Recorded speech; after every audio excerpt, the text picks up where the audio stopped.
Hi, I'm Jay Arthur, author of Lean Six Sigma Demystified and QA Macros.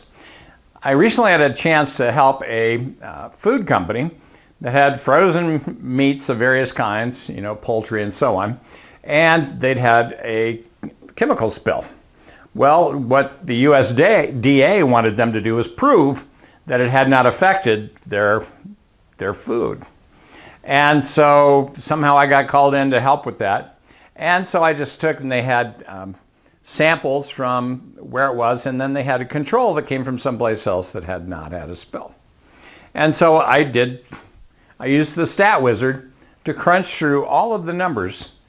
And I did that in a very short period of time, wrote up a report, and guess what? The USDA loved it and approved that $3 million worth of food to go back out into the public. Now, oddly enough, some of the samples had a lower concentration than the control group, and that's interesting.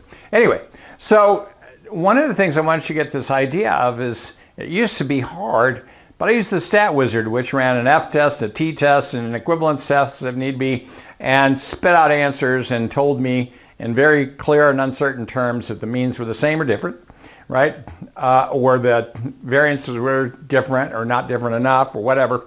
And consequently, I very quickly was able to do this whole report. So things aren't as hard as they used to be. This is like the first stat project I've ever done. 30 years in, first one. But it was fun. So I want you to get this idea. We can do things very quickly if we want to, and the QI macros can help you do that. That's my improvement insight for this week. Let's go out and improve something. Are you still using line, bar, and pie charts from the last century? You might want to consider control charts, Pareto charts, and histograms. Smart charts for the 21st century.